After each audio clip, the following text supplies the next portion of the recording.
Hello అందరికీ, welcome to my channel. నేను మీ సంధ్య. ఈరోజు మా అమ్మ కాకరకాయ కారం ఎలా చేస్తారో చూపిస్తాను రండి. ముందుగా కాకరకాయలను ఇలా రౌండ్గా కట్ చేసుకోవాలి. కొంచెం ఉప్పు, పసుపు వేసి ముక్కలకి బాగా పట్టించుకోవాలి.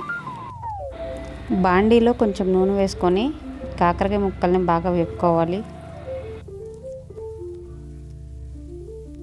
ఈ కాకరకాయ కారంలోకి కాకరకాయ ముక్కలు క్రిస్పీగా ఉంటేనే బాగుంటుంది. మా అమ్మ అయితే ఈ కాకరకాయ కారం చాలా బాగా చేస్తారు. మా పిల్లలు కూడా బాగా ఇష్టంగా తింటారు. అస్సలు చేదుగా ఉండదు.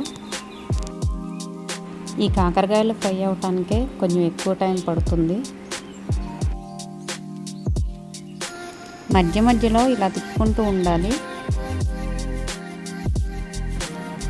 తిప్పుకోకపోతే అడుగున ఉన్న ముక్కలు మాడిపోయే ఛాన్స్ ఉంటుంది.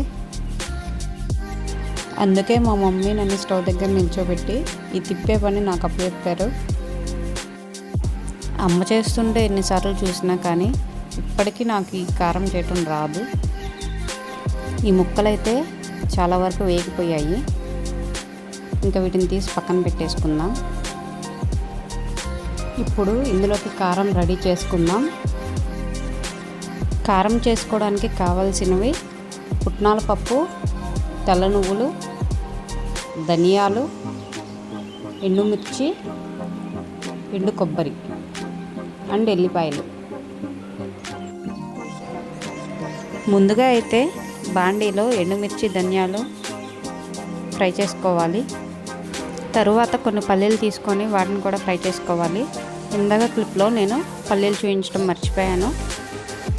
నువ్వులు ఫ్రై చేసిన క్లిప్ కూడా మిస్ అయిపోయింది. కొంచెం కరివేపాకు కూడా ఫ్రై చేసుకోవాలి. ఇందులో వెల్లుల్లి కూడా వేసుకొని గ్రైండ్ చేసుకోవాలి. కారం రెడీ అయిపోయింది. ఇప్పుడు బాండీలో కొంచెం ఆయిల్ వేసుకొని తాలింపు పెట్టేసుకోవాలి. ముందు కొన్ని ఎండుమిర్చి వేసుకొని ఫ్రై చేసుకోవాలి. తరువాత పచ్చిశనగపప్పు, ఆవాలు, సాయిమినపప్పు, జీలకర్ర వేసుకోవాలి. ఇక్కడ అమ్మ అన్నీ కలిపి వేసేసింది. అమ్మ అయితే కొన్ని ఎక్కువ తాలింపులు అయితే వేసుకున్నారు. ఇందులోకి పప్పులు ఎక్కువగా ఉంటేనే బాగుంటుంది. తర్వాత ఇందులోకి మనం కట్ చేసి పెట్టుకున్న ఆనియన్ వేసి మగ్గించుకోవాలి. ఉల్లిపాయలు కలర్ చేంజ్ అయ్యే వరకు ఫ్రై చేసుకోవాలి. తరువాత ఇందులోకి కొంచెం కరివేపాకు వేసుకోవాలి. సారీ అండి, డోర్స్ అన్నీ క్లోజ్ చేశాను. అయినా కానీ బయట నుంచి నాయిస్ వస్తూనే ఉంది. ఉల్లిపాయలు మగ్గాక కొంచెం పసుపు యాడ్ చేసుకోవాలి.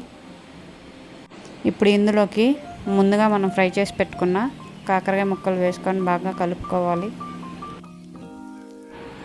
ఒక 4-5 మినిట్స్ అలా ముక్కలు వేపుకున్నాక ఇందులోకి కారం యాడ్ చేసుకోవాలి.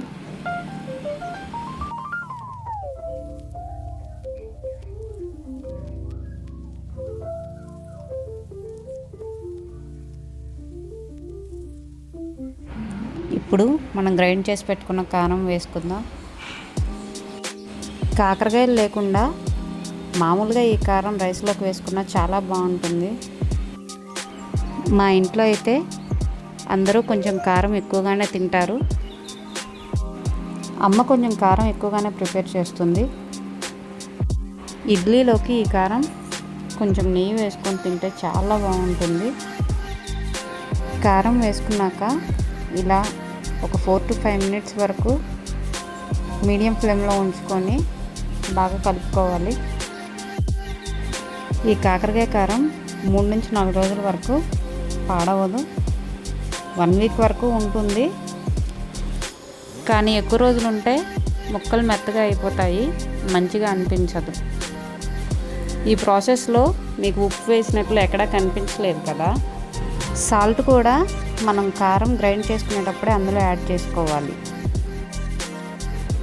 చూసారా, మన కాకరకాయ కారం రెడీ అయిపోయింది. ఇది అవ్వగానే నేను రైస్లోకి ట్రై చేశాను. టేస్ట్ అయితే చాలా చాలా బాగుంది. మీరు కూడా ఒకసారి ఇలా ట్రై చేయండి.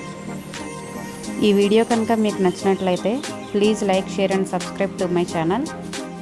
It's me Sandhya. And don't forget to share. Thank you for watching.